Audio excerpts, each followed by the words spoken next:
High, কেমন আছো তোমরা? ঈদের পর পোলাও রান্না করেছিলাম। আমি ফার্স্ট টাইম এতগুলো চালের পোলাও রান্না করেছি, তারপরও এত পারফেক্ট কীভাবে হলো চলো তোমাদের সাথে শেয়ার করি। আমি তেল দিয়ে পোলাও রান্না করেছি, আমি ঘি ব্যবহার করিনি, এখানে ঘি বাসায় ছিল না। তো আমি পেঁয়াজটা ভেজে নিয়েছি হালকা ব্রাউন করে। এখন আমি আদা রসুন পেস্টটা তেলে ভালোভাবে ভেজে নেব যাতে কাঁচা গন্ধটা না থাকে।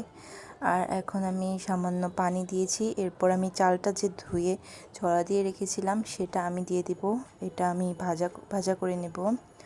তারপর চাল আমি 2 কেজি পরিমাণের দিয়েছি, তাই আমি পানি দিয়েছি 4 কেজির একটু কম, কাপ পরিমাণের কম, কারণ আমি পোলাওয়ে দুধ দিব।